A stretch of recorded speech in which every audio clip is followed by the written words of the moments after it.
ವಿದ್ಯಾರ್ಥಿಗಳೇ, ಬೀಜೋಕ್ತಿಗಳ ಬಗ್ಗೆ ಸ್ವಲ್ಪ ಮಟ್ಟಿಗೆ ಈ ವಿಡಿಯೋದಲ್ಲಿ ತಿಳಿದುಕೊಳ್ಳುವಂತಹ ಪ್ರಯತ್ನ ಮಾಡೋಣ. ಬೀಜೋಕ್ತಿಗಳು ಸಜಾತಿ ಮತ್ತು ವಿಜಾತಿಯ ಪದಗಳು ಅಂತ ಬರ್ತವೆ.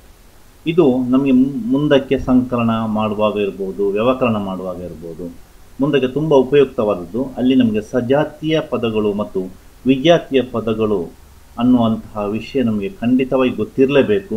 ಅದಕ್ಕಾಗಿ ಈ ಒಂದು ವಿಡಿಯೋ ಭಾಗವನ್ನು ನಿಮ್ಮ ಮುಂದೆ ಇಡ್ತಾ ಇದ್ದೀನಿ. ಇಲ್ಲೀಗ ಕೆಲವು ಪದಗಳನ್ನು ನೀವು ನೋಡ್ತಾ ಹೋಗಿ.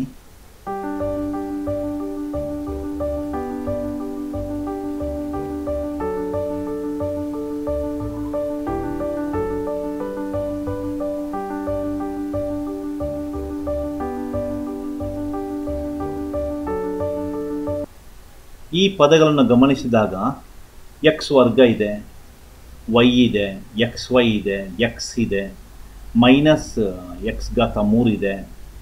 ಈ ರೀತಿ ಬೇರೆ ಬೇರೆ ಚರಾಕ್ಷರಗಳು ಅಥವಾ ಒಂದಕ್ಕಿಂತ ಹೆಚ್ಚು ಚರಾಕ್ಷರಗಳನ್ನು ನೀವು ಕಾಣ್ತಾ ಇದ್ದೀರಿ.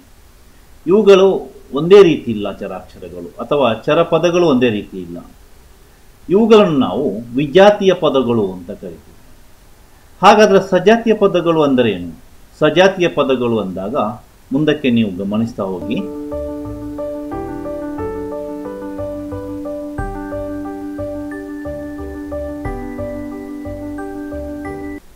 ಇಲ್ಲಿ ಎಲ್ಲವೂ ಎಕ್ಸ್ನಲ್ಲಿದೆ. ಎಕ್ಸ್ನ ಘಾತವೂ ಒಂದಾಗಿದೆ. ಆದರೆ ಅವುಗಳ ಸಹಗುಣಕ ಯಾವುದೇ ಇರ್ಬೋದು, ಚರಾಕ್ಷರ ಎಕ್ಸ್ ಮಾತ್ರ ಇದೆ. ಇದು ಒಂದು ರೀತಿಯ ಸಜಾತಿಯ ಪದಗಳು. ಮುಂದಕ್ಕೆ ನೋಡಿ.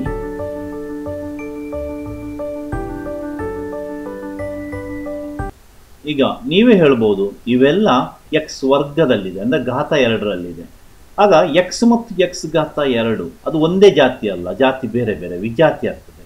ಎಕ್ಸ್ ವರ್ಗ ಆರ್ ಎಕ್ಸ್ ವರ್ಗ, ಸಹಗುಣಕ ಯಾವುದೇ ಇರಲಿ, 6 ಇರಲಿ 9 ಇರಲಿ, -9 ಯಾವುದೇ ಬರಲಿ, ಎಕ್ಸಿನ ಘಾತ ಮಾತ್ರ ಎಲ್ಲ ಕಡೆನೂ ಒಂದೇ ಆಗಿದೆ. ಮುಂದಕ್ಕೆ ಗಮನಿಸಿ.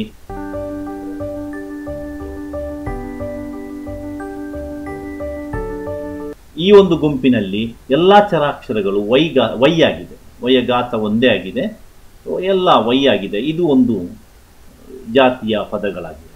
ಮುಂದಕ್ಕೆ ಗಮನಿಸಿ.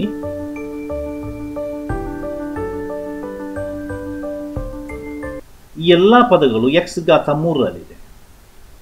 ಮುಂದಕ್ಕೆ ಗಮನಿಸಿ.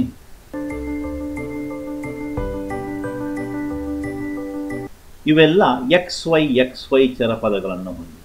ಅಂದರೆ ಒಂದೊಂದು ಲೈನಲ್ಲಿರತಕ್ಕಂತಹ ಪದಗಳು ಒಂದೊಂದು ಜಾತಿಯ ಪದಗಳಾಗಿವೆ.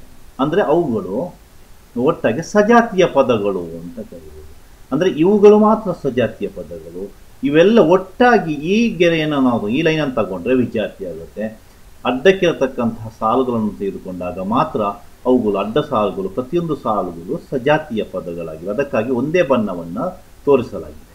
ಇವು ಸಜಾತಿಯ ಪದಗಳು. ಈಗ ನಿಮಗೆ ಅರ್ಥ ಆಗಿರ್ಬೋದು ಸಜಾತಿಯ ಪದಗಳು ಅಂದರೆ ಏನು ಅಂತ. ಇದು ಯಾಕೆ ಬೇಕು ಅಂದರೆ, ನಾವು ಸಂಕಲನ ಅಥವಾ ವ್ಯವಕರಣ ಮಾಡುವಾಗ ಬೀಜಾಕ್ಷರಗಳನ್ನು, ಬೀಜೋಕ್ತಿಗಳನ್ನು, ಸಜಾತಿಯ ಪದಗಳನ್ನು ಮಾತ್ರ ಕೂಡಿಸ್ಬೋದು, ಸಜಾತಿಯ ಪದಗಳನ್ನು ಮಾತ್ರ ಕಳೀಬೋದು. ಆಗ ಈ ಒಂದು ಕಲ್ಪನೆ ನಮಗೆ ಅತಿ ಅಗತ್ಯವಾಗಿರುತ್ತದೆ. ನೀವು ಇದನ್ನು ತಿಳ್ಕೊಂಡಿದ್ದೀರಿ ಅಂತ ಭಾವಿಸ್ತೀನಿ. ಧನ್ಯವಾದಗಳು.